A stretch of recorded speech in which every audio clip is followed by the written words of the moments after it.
Good morning. I'm sharing with you a video to walk through the classroom, walk through observation process one more time. I covered this shortly during our teacher work day before school started, but thought it'd be important just to go over it one more time with you. I did digitize the process to allow for better communication. Also, you could probably read what I write better when I type it as opposed to handwriting it. So this is the form that I will use. It's the exact same form that I used last year. It aligns with OTES. So if I see something here, I can easily align it to your OTES rubric for you. The difference is this year it's digitized. So I will go through I'll be in your classroom for 5 to 10 minutes according to our negotiated agreement. I will make notes of what I see here. Just check off on what I see. Sometimes I'll see it, sometimes I won't. Again, it's only 5 to 10 minutes I'm there, so I will not see everything every time. So if there's blanks on the form that you get from me, it's not that you did bad or poorly. It's just that I can't see everything in a 5 to 10 minute walkthrough. At the bottom, there's an other section, so I may take some notes there as well, and that will show up as well as written notes that you can see. I will hit submit. When that happens, it shows up on my spreadsheet back here, and it gets time stamped right away. This is just some ones that I made up this past summer to make sure that it was working, and it is. When it comes to this form here, what I will do is I wrote a script this summer, and it will email you a copy of my walkthrough.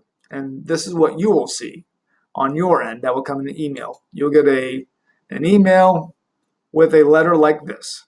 Mrs. Martin, there's no one here by the name of Mrs. Martin, but I observed your class on this day and at this time and this period. And then below are the areas that show up on the walkthrough, like focus on learning, content, student orientation, the delivery method, context, cognition, resource materials, classroom environment, assessment, and the other. And if I see something there and I clicked on it, for example, with assessment, I might have clicked on checks for understanding, which if you go back to the walkthrough, under assessment, there's checks for understanding. It will then show up here for you. Now on this one, I click something for every single area. That may not happen again with my 5 to 10 minute walkthrough. So this way you get immediate feedback from my walkthrough as well. This gets emailed to you. It also gets emailed to me. I also get a copy that it automatically saves into a digital file for me, which is kind of neat. And then the other thing that I like about this is when at the end of the school year or anytime throughout the school year, I can run reports based on this data right here. I can run reports that will kind of look like this. So far I have 4 responses, things I just made up. I have been in fourth period the majority of the time, so then this would tell me I should go into classes at other times.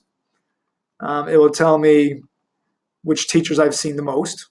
So if I'm seeing one teacher on accident more or less than I should be, I can see that as well, make adjustments. It'll then look at the areas that we're looking for on OTES, like focus for learning. Do we have measurable goals?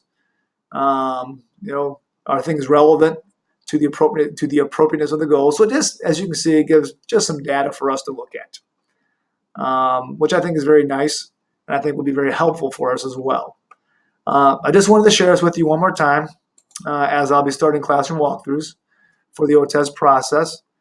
So when you get this email from me and this letter that's generated from me, you're not shocked, you're not surprised, and you know about it in advance. As always, if you have any questions or concerns, please just stop by the office. Thanks. Take care.